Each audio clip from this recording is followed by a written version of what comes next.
Let me show you how to use the sharpening block to put an edge back on the tool after you've used it and it's become dull. You have your tool, you got the wrench in the back of the handle, or if you made your own, wherever you've ended up putting it.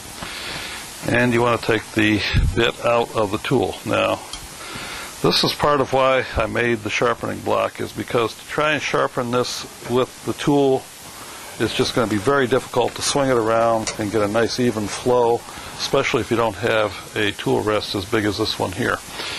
So, you take the bit out of the tool, set the tool and the wrench down, because you're not going to use that wrench, you're going to use the wrench that came with the sharpening block. This sharpening block is one of the first ones I made. It is got a lot of wear and tear. It's made out of aluminum. It has an extra hole because it was a hunk of scrap that I had laying around.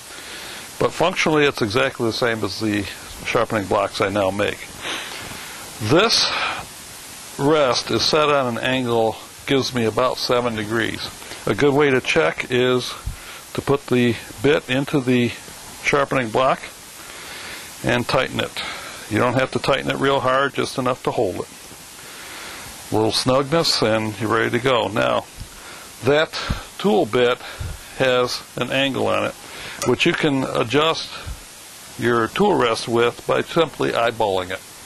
This one's already been adjusted, it's ready to go, so we can just show how to do that. Now, this bit has already got the edge on it, so you're not going to be reshaping it, you're just going to be putting an edge back on.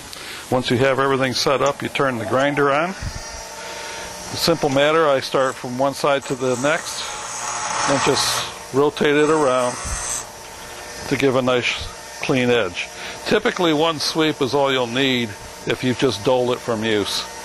If you want to reshape the bit, put a different edge geometry to it, then of course you'll grind it a little more hard to give you that.